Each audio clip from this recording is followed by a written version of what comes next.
The desert began where the towns ended. Out there, past the last gas station with its flickering neon sign and the hum of the highway still warm beneath your tires, the world folded into silence. The air smelled of dust and engine oil, and the horizon burned with the last embers of the sun. Truckers said the night had its own gravity in that part of America, a kind of hush that pressed against the skin, made you feel smaller than the road beneath you. And somewhere within that hush, they said, a light moved on its own. No car, no truck, no sound of wheels, just a lone lantern swaying in the dark, keeping pace with anyone fool enough to drive through after midnight. Most folks didn't believe it. Most folks didn't drive Route 66 anymore. Eli Mercer wasn't like most folks. He'd been a long-haul truck driver for 20 years, a lifetime measured not in birthdays but in mileage. He'd hauled timber, steel, grain, and dreams across every broken spine of the continent. The road had eaten his youth and spat out a man carved from silence and diesel fumes. That night, he was heading west with a half-empty trailer and a heart that had been emptier longer than he could remember. The radio had gone out 3 hours ago. The desert stretched infinite, broken only by the ghost outlines of billboards too old to read. His headlights carved a narrow corridor through the dark, a tunnel of light surrounded by nothing. And then it appeared. A glimmer. Far ahead, small, swaying, yellow. At first, he thought it was another trucker's taillight, maybe a lost biker. But the light moved strangely too steady, too human. Eli slowed down. The light stayed the same distance ahead. He blinked, rubbed his eyes. Still there. When he pressed the gas, the light drifted faster. When he slowed, it slowed too. Like it was waiting. There was a rhythm in the hum of the engine, a heartbeat that wasn't his. The road's surface glowed faintly, as though it remembered something it wanted to tell him. The light ahead flickered once, twice, and suddenly, Eli felt like he'd been following it for years. He rolled down the window. The night air came in cold and thin, scraping his lungs clean. A faint smell of kerosene floated in old, earthy, human. And then, in the reflection of his windshield, for just a second, he saw a man, standing by the side of the road, holding a lantern, wearing a hat from another century. By the time he blinked, the road was empty again. The lantern, though it was closer now. Too close. The truck's engine coughed. The lights flickered. Eli cursed, pulled over to the shoulder. The world went black except for the glow of the lantern in front of him, maybe 20 feet away, swaying gently in the air. He climbed out, boots crunching on gravel, heart beating somewhere between fear and recognition. "Hey!" he shouted. "You okay out here?" No answer. Just the sound of wind dragging through tumbleweeds. He took a few steps forward. The air around the light shimmered, like heat off pavement, except it was cold. Inside that shimmer, he thought he saw movement. The outline of a man, tall, shoulders slumped, face hidden beneath a wide-brim hat. The lantern lifted slightly. Eli froze. It wasn't held by a hand. It was floating. And then it spoke, not with a mouth, but like a voice rising from the air itself. "You're running empty, driver." Eli stumbled back, heart pounding. "Who's there?" "You've been on the road too long. You forgot what the light was for." The lantern pulsed once warm, almost kind, and in that glow, Eli saw flashes. His first truck, his father's hands, his wife at the kitchen window, the daughter he hadn't seen in 12 years. Then darkness. The light vanished. The truck roared back to life. When Eli climbed back into the cab, his hands shook so bad he could hardly shift gears. But as the wheels began to turn, he realized something strange. The road ahead was lit, though his headlights were off. That same soft glow, the lantern's glow, traced the path before him, mile after mile, leading him west. And somehow he knew. If he followed it, he'd find something he'd lost a long time ago. The road bent west and fell silent again. Eli drove with the window cracked open, the air brushing past him like dry whispers. The radio, dead for hours, suddenly hummed a faint, ghost-like static that rose and fell in rhythm with the lantern ahead. The yellow light swayed gently, steady as a heartbeat, always just far enough that he couldn't quite catch it. He didn't know why he was still following it. Maybe because the light was the only thing left that felt alive. The road signs had all turned blank, their paint bleached white by sun and sand. Even the stars seemed to avoid this stretch of sky. The world had narrowed into 3 things: the hum of the truck, the weight of memory, and that small golden flame drifting through the dark. He drove until he saw the first building in Hours a Diner, its sign half broken, buzzing faintly. Midnight Grill. Open 24 hours.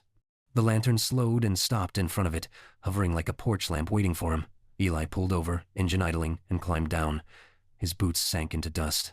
The place looked like it hadn't served a customer in decades. Windows black, door swinging lazily in the wind, and yet faint music played inside. An old country song. Something about home and rain and a promise never kept. Eli hesitated, then pushed the door open. Inside was light, warm, living light, the kind that only exists in memory. The smell of coffee and bacon lingered in the air. A jukebox glowed red in the corner, spinning the same broken song. At the counter sat a man in a leather jacket and wide brim hat. His back was to Eli. A lantern stood beside him, burning quietly. Eli's breath caught. "Hey," he called softly. "That your light out there?" The man didn't move. He reached for his cup. But when he did, Eli saw it. The shadow on the wall behind the man wasn't there. No outline. No shape. Just the wall. Eli took a cautious step forward. "You all right, friend?" The man finally spoke, voice low and rasped, like an old vinyl scratched at the edge of a song. "Ain't no friend out here, driver. Just echoes on the road." Eli frowned. "You the one been following me?" "Following?" The man chuckled, turning slightly. "Son, I've been leading you." Eli saw his face, then weathered but ageless. Eyes the color of lamp flame, soft and sorrowful. There was no malice in them, only weight. "You carry too much," the man said. "You burn what little light you've got left, trying to keep going. But the road don't love anyone, Eli Mercer. You should have turned back 100 miles ago." Eli's mouth went dry. "How do you know my name?" Names stick to a soul, even after it forgets its own face. The jukebox stuttered. The lights dimmed. And for a heartbeat, the diner was gone, replaced by a dark expanse of desert. Eli blinked, and suddenly he was standing on cracked earth beneath a sky that looked older than time. The man with the lantern was walking ahead, the light floating beside him like a loyal spirit. "You see it now?" the voice echoed. "All the roads, all the dreams, same dust, same end. But some lights don't die easy." Eli followed, his boots crunching softly. "Who are you?" "Once," the man said, "I was a driver, same as you. Thought I could outrun what I lost. Thought if I just kept moving, the pain'd stay behind." He stopped, and the lantern hovered between them. "Turns out, the road circles back, always does." The light flickered, showing glimpses within its glow. A wrecked truck on a mountain curve. A woman's face in the rain. A child waving from a porch that no longer existed. Eli's chest tightened. He whispered, "You died out here." The man smiled sadly. "Maybe, or maybe I just never found my way home." The lantern dimmed. "Thing about light," the man said softly, "is it don't belong to one person. You carry it a while, then pass it on. That's how the road remembers us." He handed the lantern toward Eli. It was warm, not from flame, but from something living. When Eli took it, his hands stopped shaking. For the first time in years, the silence didn't scare him. "Keep it," the man said, "but don't follow it. Let it follow you." And with that, the man stepped backward, fading into the glow until only the lantern remained. When Eli opened his eyes again, he was sitting behind the wheel of his truck. Dawn was rising. The diner was gone, but the lantern, that soft golden light, now hung from his mirror, swaying gently with the motion of the road. He started the engine. For the first time in a long time, he didn't feel lost. Morning crawled out of the desert slow and gold. Eli drove west, beneath a sky the color of pewter, the lantern swinging from his mirror like a heartbeat made of light. Every bump in the road made it shimmer. Every mile pulled him deeper into the strange hush between dream and daylight. He kept expecting the world to return to normal gas stations, billboards, the living noise of America, but Route 66 felt deserted, as if it had slipped sideways in time. Only the wind moved, brushing through tumbleweeds like someone breathing just out of sight. Eli touched the lantern once. It pulsed softly, the flame curling into shapes he almost recognized: a woman's hands, a child's laughter, the smoke of a kitchen he used to come home to. He blinked, and they were gone. For hours, the truck rolled through silence. Then the CB radio crackled. "Breaker 1 to 9, you out there, Lantern Man?" The voice was faint, buried under static. Eli grabbed the mic. "Who's this?" "You know who," You left us on the shoulder, remember? The hairs on his arms rose. What do you mean left you? Check your mirror, driver. He glanced at the rear view. The highway behind him was no longer empty. Shapes flickered in the dust wake, translucent, pale. A man in overalls with grease-black hands, a woman in a floral dress, a kid clutching a baseball glove. They stood on the asphalt, watching him pass, faces soft with something between grief and forgiveness. He slammed the brakes. The truck screeched, gravel scattering like sparks. When it stopped, the figures were gone. Only the echo of the CB remained. Keep the light, Eli. It's all that sees us now. He sat there, shaking, until the horizon blurred.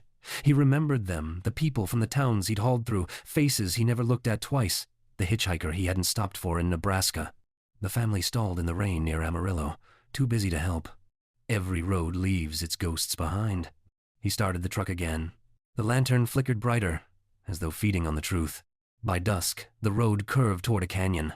The rocks glowed rust red, the sky bruised violet. And there, across the canyon's narrow bridge, something shimmered cars, hundreds of them, headlights glowing like a congregation of fireflies. Eli slowed. As he neared, he saw they weren't moving. Drivers sat behind the wheels, silent, still. Their eyes reflected the lantern's light. He stepped out, lantern in hand. The air tasted metallic, like rain that would never fall. A voice drifted across the canyon, familiar and far. You're the last one still moving. He turned.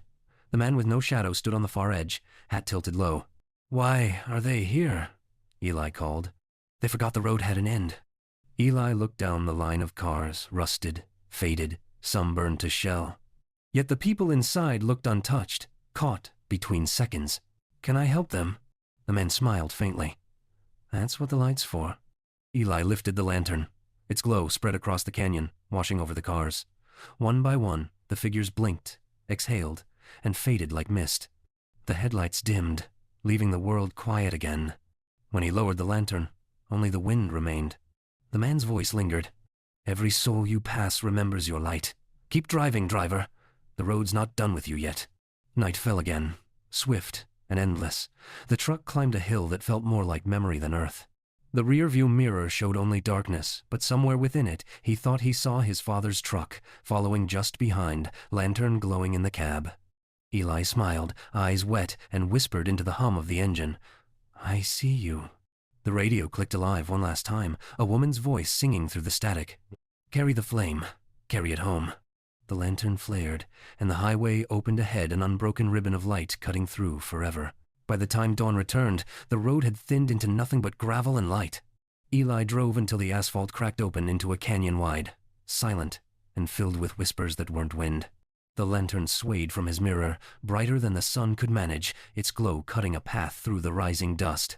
There were no signs, no towns. Just a wooden marker by the roadside, carved with names too weathered to read. He stopped the truck, stepped out, and the world seemed to tilt around him. The canyon stretched for miles, filled with scattered stones, each one marked, faintly, by a word or a letter. He knelt beside one. It read simply, M. Mercer. His hand trembled. That was his father's name. The air grew heavier the deeper he walked. The canyon floor shimmered faintly, like sunlight caught beneath water, though there was no river here, only echoes. Each step brought a voice. Each voice carried a name, and somehow he knew them all. Eli Mercer, remember me? You passed me on the highway. You never called. You promised you'd come back. The voices overlapped, layered like wind through 1,000 open windows. He clutched the lantern tighter. Its light flickered, weak under the weight of so much memory. Stop, he whispered. I'm sorry. I can't. Then put us down, driver. The voice was different this time, low, calm, familiar. He turned and saw the man with no shadow standing among the stones. The lantern light bent around him like it feared to touch his skin. You carry more than you were built for, the man said softly. These names, this road, it's not just yours. Every mile you drove, you picked up ghosts and didn't even notice. Eli swallowed. Why me? The man smiled, sad and knowing. Because you never stopped. Even when everything else did. The lantern began to hum, not with sound, but with memory. The light unfolded in petals of gold, spilling across the canyon. Every name on every stone ignited, glowing like stars fallen to earth. Eli could see them now, faces he had known and forgotten, Truckers, strangers, his father, his wife, his little girl. They stood in silence, watching him with a tenderness that hurt to bear. "You kept driving," the man said. "That's all any of us ever do. But the road's more than distance, it's what you leave behind." The canyon's light rose higher. The air felt alive, trembling with 1,000 heartbeats. Eli's throat burned. "What do I do with them?" The man pointed to the lantern. "Set it down. Let the light rest." He hesitated.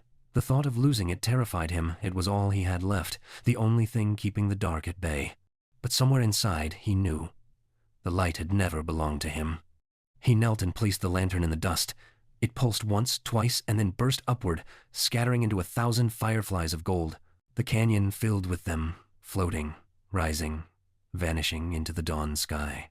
The man with no shadow stood quietly, hat in his hands. "Now you can go home," he said. Eli looked around.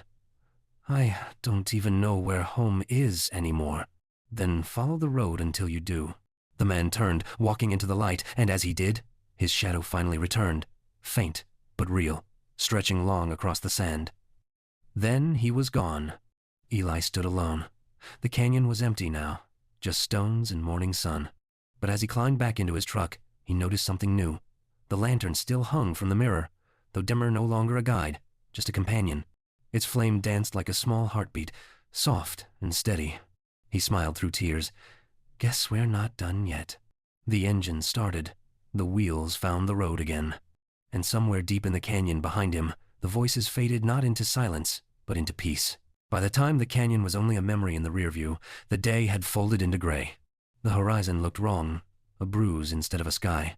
The lantern swung from the mirror, its flame a tired eye refusing to close. Eli had driven all morning without seeing another soul. Then, just past mile marker 777, a shape appeared through the dust. Rooftops, a water tower, and a crooked sign that read, "Welcome to Gloam Haven. Pop 143. He slowed. The town looked alive at first. Gas pumps, houses, a diner with chairs still upright, but the shadows didn't match the light. They pointed the wrong way, long and cold across the pavement. He rolled down the window. The air was cool, heavy with something like rain and memory. Somewhere, a wind chime rang, even though there was no wind. At the edge of town, he stopped the truck and climbed out. No sound, no people. Just that eerie half-light where morning and night refused to let go of each other. The lantern brightened as if recognizing the place. He walked toward Main Street. The store windows were coated in dust, but inside, everything looked paused. Coffee cups half full, checkerboards mid-game, a newspaper open to a headline dated the 13th of June, 1972. He whispered, "Hello?" The echo came back too fast, like something standing just behind him. Then he saw movement, a flicker in the corner of his eye. A figure standing under a street lamp that shouldn't have been on in daylight. A woman in a yellow dress, face tilted upward, eyes closed. Her lips moved soundlessly. Eli stepped closer. "Ma'am, you okay?" She didn't answer. She was looking at the sky, except there was no sun up there, only a dim sheet of cloud and the faint glow of the lantern reflected in her eyes. Then, softly, she spoke. "We've been waiting for it to rise." He frowned. "The sun?" "It never came back. The day left us here." As she spoke, more figures appeared. Dozens of them, men, women, children, stepping out of doorways and alleys, all pale, all quiet, all looking toward the same empty sky. The shadows stretched the wrong direction, toward Eli instead of away. He felt the lantern tremble in his hand. The flame turned blue. "They're stuck," said a voice behind him. He turned. The man with no shadow leaned against a lamppost, hat low, boots dusty from a long road. "This town forgot how to wake," the man said. "Been sleeping with their eyes open ever since the highway bypassed them. When the world moved on, they didn't." Eli swallowed. "What do I do?"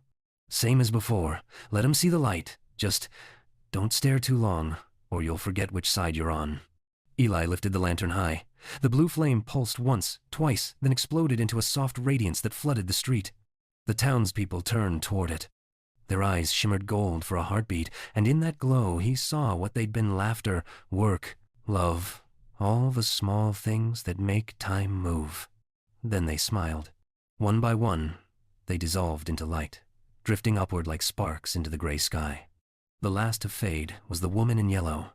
As she vanished, she whispered, Don't let the sun forget us again." The flame returned to gold. The street fell silent. The man with no shadow stepped forward, gazing down the now empty road. "Funny thing about light," he said. "It saves what it touches, but it burns what it keeps." Eli looked at the lantern. The glass was cracked now, hairline fractures spidering across its surface. "What happens when it breaks?" he asked. The man smiled, and for the first time, there was warmth in it. "Then the light has to choose." Eli opened his mouth to ask what that meant, but the man was already walking away, fading into the distance until even his shadow was gone. He stood in the quiet street, the cracked lantern glowing softly in his hand. The town around him had gone completely still, not dead, but resting. The sky began to shift, and for the first time in decades, the first beam of sunlight broke through the clouds, painting the broken Gloamhaven sign in gold. Eli smiled. For a second, he thought he heard applause faint, like wind moving through ghosts. He climbed back into his truck, turned west again, and drove on as the sun finally rose behind him. The lantern's flame danced, gold and fragile, but alive. The road didn't end, it folded. Eli didn't notice at first. He'd been driving for hours, headlights carving tunnels through the black. The radio had long gone silent, just the hum of the engine and the lantern's flicker hanging from the mirror. Outside, the desert rolled by in shades of gray rocks, brush, the occasional billboard half swallowed by time. But after the 15th billboard, he realized something. They were the same. Eat here, try the pie. Eat here, try the pie. Eat here, try the pie. The words began to smear in his vision like melting paint. He looked at the odometer. The same mile marker as an hour ago. The road had looped. He slowed the truck to a crawl. The lantern's glow flared as if aware of the change. The air had grown thicker, syrupy with stillness. Then, up ahead, a figure in the middle of the highway. A boy, maybe 10 years old, barefoot, wearing a baseball cap too big for his head. Eli slammed the brakes. The truck groaned to a stop a few yards away. The boy didn't move. He just stared at the headlights, eyes wide, as if he'd been waiting for this exact moment. Eli stepped out, holding the lantern. "Hey, kid, you okay? You shouldn't be out here." The boy didn't answer. He pointed toward the darkness behind him where the road bent like a spine disappearing into ink. "He's still driving," the boy whispered. "Can't find the turn." Eli frowned. "Who?" "My dad." The boy's voice cracked. "He was trying to get us home, but the road kept going, and I fell asleep." He looked up, eyes glistening like glass. "I woke up here, but he never did." The lantern pulsed once, twice, then flared bright enough to burn away the dark around them. For a heartbeat, Eli saw it, a wreck, half buried in the sand just off the shoulder. Rusted, but the license plate was clean. Inside, a man slumped over the wheel. A lantern like Eli's sat shattered on the dash. The boy took a step forward, voice trembling. "He said he'd follow the light." Eli's throat tightened. He knelt down, holding his lantern low. "Then maybe we can guide him back." The flame leaned toward the wreck, flickering fast like it recognized its twin. From the ruins of the other lantern, a faint spark rose, a tiny echo of gold light, weak but alive. The boy reached out his hand. The spark drifted into his palm. It grew brighter until the darkness around them began to thin. The boy looked up at Eli and smiled, small, shy, grateful. He found the turn. Then he was gone, just a shimmer in the air, like breath on glass. Eli stood there, the road silent again except for the ticking of the cooling engine. When he looked back at the wreck, it was gone. So was the loop. The billboards now lay behind him, shrinking in the mirror like ghosts receding into dawn. He got back in the truck. The lantern glowed steady, calm, but the cracks on its glass had deepened. Through them, faint blue fire leaked like veins under skin. He touched it. The warmth had changed, no longer comforting, but heavy, like holding a heartbeat not his own. Then the radio crackled static at first, then a voice. Faint, grainy. "Eli, do you read me?" He froze. No one had called his name since he left the canyon. He turned the dial. The voice sharpened. "If you can hear this, keep driving. The light's not for you." The lantern's flame flickered violently. The rearview mirror showed movement, a streak of gold across the desert, chasing the truck. It wasn't headlights. It was light alive, twisting, searching. Eli hit the gas. The truck roared forward, wind tearing through the cracked window, the horizon shaking with heat and light. The voice on the radio kept repeating, "The light's not for you. "The light's not for you." But Eli didn't stop, because deep down, he already knew. He wasn't just carrying the lantern. He was part of it now. And every mile he drove, someone, somewhere was waking up, remembering a road, a face, a moment they'd lost. Maybe that was the point. Maybe the lantern didn't save people. Maybe it just reminded them of who they'd been, long enough to let go. By the time he crossed the next state line, the stars were pale, the sky breaking open to morning. The sign read, "Now entering the light mile." He exhaled, half in awe, half in dread. The lantern burned quietly beside him. And on the wind, he thought he heard the boy's voice again. Thanks, mister. He made it home." Eli smiled, and for the first time since he started driving, didn't feel alone. The desert grew thin, as if even the land had grown tired of holding shape. For miles, the horizon was nothing but smoke and memory. Eli drove until dawn became another shade of gray. The lantern hung silent, its light soft now gold on the edge of blue. Every so often, he'd catch his reflection in the glass, and it looked less like him. The lines of his face seemed older, but not in years, in distance. By afternoon, he reached an intersection that shouldn't have existed. 4 roads, crossing perfectly at the center of nowhere. In the middle, a signpost with no words, its arms pointing to every direction, and none. He stopped the truck. As soon as the engine quieted, the wind began long, low, like a voice whispering across sand. He stepped out, lantern in hand. The light cast 4 shadows around him, 1 for each road. But only 3 were his. The 4th moved on its own. It stretched longer than the others, slower, deliberate. When he took a step forward, it stayed still. When he stopped, it crept closer. Eli lifted the lantern. "You again?" he said quietly.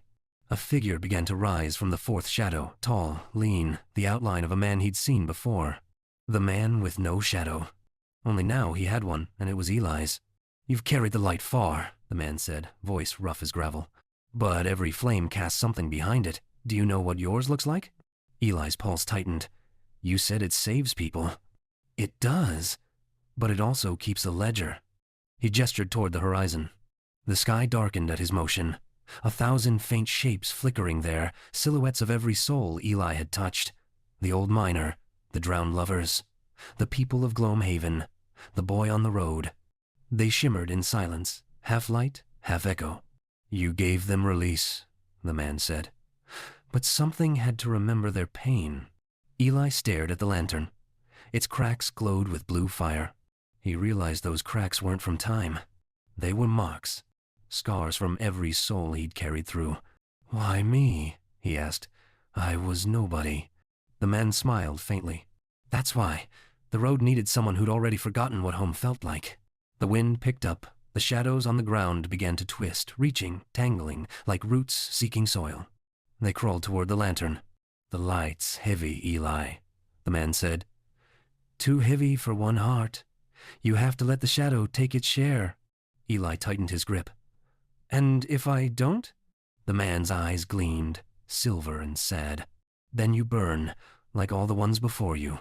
He could feel it now, the lantern pulsing in rhythm with his heartbeat. Every soul's sorrow echoing inside its flame. He thought of the miner's laughter, the lover's song, the woman in yellow who had waited for sunrise. All of them beautiful, all of them gone. He lowered his head. "I can't let go of them." "You're not letting go," the man said. "You're giving them to the dark that listens." He reached out, and for the first time, Eli saw his own shadow in the man's palm, trembling, thin as smoke. The lantern began to dim, its gold fading into blue, then into something deeper, a color that didn't belong to light at all. The man placed his hand over it, steady. "Every road ends in night," he said. "But if you learn to drive by the dark, the dawn will find you again." The shadow. Eli's shadow stepped away from him, solidifying into a second figure. It looked like him. Same face, same tired eyes, same quiet ache. The 2 Ellis stood there, side by side, lantern between them. Then the shadow spoke, voice echoing like wind through a tunnel. "You've carried the light far enough. Let me carry the dark." Eli hesitated. Then he smiled. "Guess it's your turn to drive." He handed the lantern to his shadow. The glass sealed itself, cracks fading, the flame pure again. The shadow took the lantern, stepped onto one of the roads, the one pointing west, and as he walked, the lantern's light followed him, thinning the horizon until it became dawn. When the light vanished, Eli was alone. But for the first time, it didn't feel empty. The air smelled of rain. The sun began to rise from the east, faint, hesitant, as if remembering how. He climbed back into the truck. The mirror showed only one shadow now. His. He started the engine and whispered, "Keep it lit." Then he drove east, into the sun, while somewhere far behind him, a lantern burned steady on the other side of night. The road east was clean, almost too clean. A ribbon of silver cutting through plains washed pale by morning. Eli drove with the window open, the air crisp against his skin. The seat beside him was empty now, no lantern, no shadow, no ghosts. Just a quiet hum that might have been the sound of the earth breathing again. He hadn't realized how heavy silence could feel until it became peace. At the next rest stop, a broken sign that read Mile 1000, he pulled over. The world was still. Birds flickered across the sky like loose memories. Somewhere in the distance, a train called out, its echo fading into forever. Eli stepped out and stretched. His boots sank slightly into the dust, and for the first time, he noticed his reflection in the truck window wasn't quite right. He looked older but peaceful, almost transparent, like light seen through rain. He smiled faintly. "Guess you're not done with me yet," he said to nobody in particular. He reached into his jacket.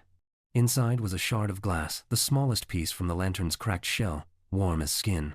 He turned it over in his hand, and in its reflection he saw faint flickers, the miner, the lovers, the woman in yellow, the boy.